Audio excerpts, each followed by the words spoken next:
2 Chronicles chapter 32. And then, after this exemplary track record, Sennacherib, king of Assyria, came and attacked Judah. He put the fortified cities under siege, determined to take them. When Hezekiah realised that Sennacherib's strategy was to take Jerusalem, he talked to his advisors and military leaders about eliminating all the water supplies outside the city. They thought it was a good idea. There was a great turnout of people to plug the springs and tear down the aqueduct. They said, "Why should the kings of Assyria march in and be furnished with running water?" Hezekiah also went to work repairing every part of the city wall that was damaged, built defensive tower on it, built another wall of defence further out, and reinforced the defensive rampart, the Millo, of the old city of David. He also built up a large store of ornaments, spears and shields. He then appointed military officers to be responsible for the people, who got them all together at the public square in front of the city gate.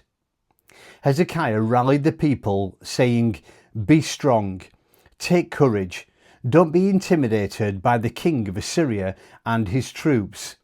There are more on our side than on their side.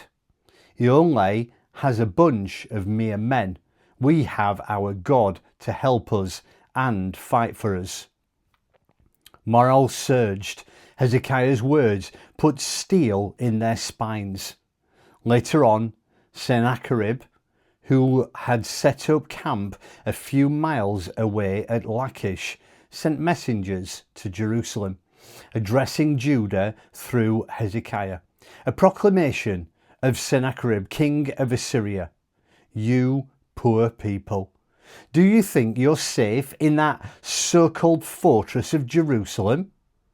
You're sitting ducks. Do you think Hezekiah will save you?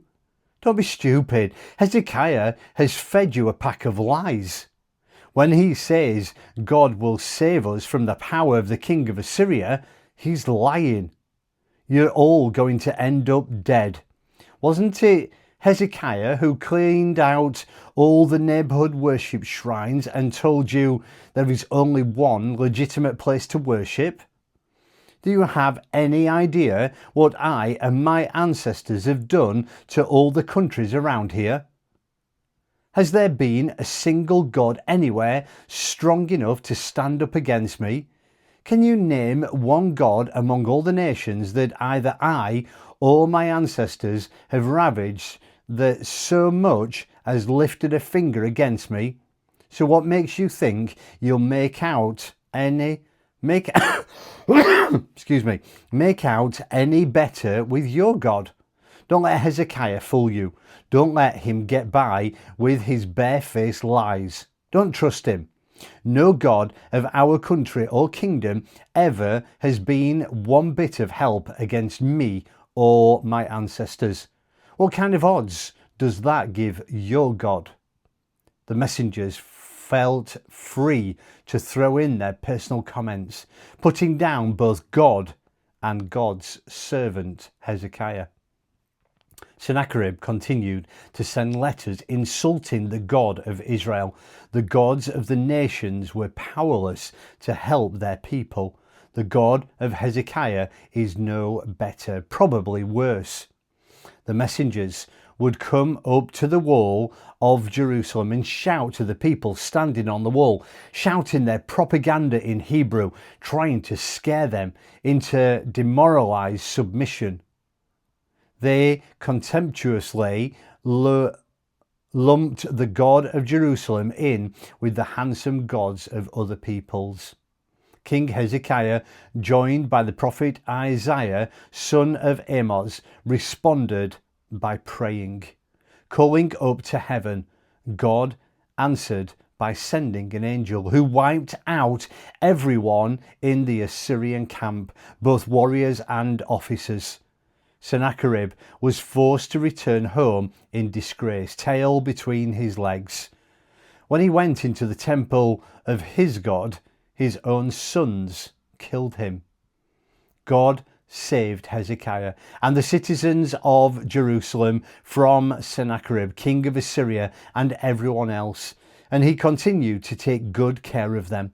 People streamed into Jerusalem, bringing offerings for the worship of God and expensive presents to Hezekiah, king of Judah. All the surrounding nations were impressed. Hezekiah's stock soared. Sometime later, Hezekiah became deathly sick. He prayed to God and was given a reassuring sign. But the sign, instead of making Hezekiah grateful, made him arrogant. This made God angry, and his anger spilled over on Judah and Jerusalem. But then Hezekiah and Jerusalem with him repented of his arrogance, and God withdrew his anger while Hezekiah lived. Hezekiah ended up very wealthy and much honoured. He built treasuries for all his silver, gold, precious stones, spices, shields and valuables, barns for the grain, new wine and olive oil, stalls for his various breeds of cattle, and pens for his flocks. He founded royal cities for himself and built up a huge stocks of sheep and cattle. God saw to it that he was extravagantly rich. Hezekiah was also responsible for diverting the upper outlet of the Gihon spring and rerouting the water to the west side of the city of David. Hezekiah succeeded in everything he did. But when the rulers of Babylon sent emissaries to find out about the sign from God that had taken place earlier, God left him on his own to see what he would do. He wanted to test his heart.